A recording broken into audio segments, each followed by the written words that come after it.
কোটা আন্দোলনকারীদের সঙ্গে সংহতি জানাতে এসে শিক্ষার্থীদের তোপের মুখে পড়েছেন কন্টেন্ট ক্রিয়েটর রাফসান দাস ছোট ভাই।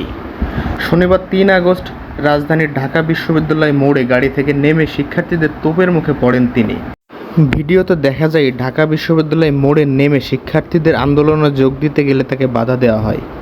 তাকে ফিরে যাওয়ার জন্য বলে শিক্ষার্থীরা। এ সময় শিক্ষার্থীদের পক্ষ থেকে তাকে ভুয়া ভুয়া স্লোগানও দেওয়া হয়।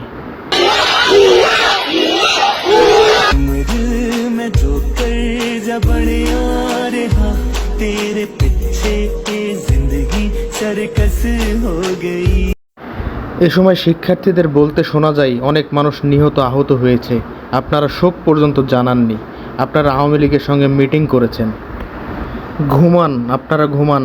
এ সময় শিক্ষার্থীরা ভুয়া ভুয়া স্লোগান দিতে থাকে। আমি শুনেছিলাম আপনি অনেক ভালো মরক পোলাও রান্না করেন, আমি কি রিভিউ করতে পারবো এটা? আসলে আমাদের এই সিকিউরিটির নামে বন্দি করে রাখে। এদিকে আরেক জনপ্রিয় অভিনেত্রী তাসনিয়া ফারিন ক্ষমা চেয়ে ফেসবুকে পোস্ট করেছেন।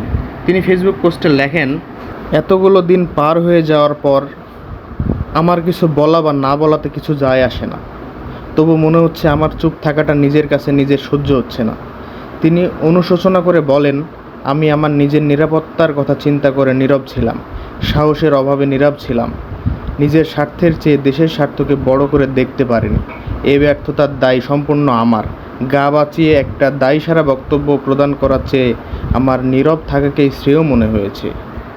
পোস্টের শেষে ক্ষমা চেয়ে ফারিন বলেন, আপনাদের মনে কষ্ট দিয়েছি, আমি ক্ষমা প্রার্থী। বাংলাদেশের নাগরিক হিসেবে চাই গণতন্ত্র পূর্ণ প্রতিষ্ঠিত হোক। কেউ পারলে আপনারাই পারবেন।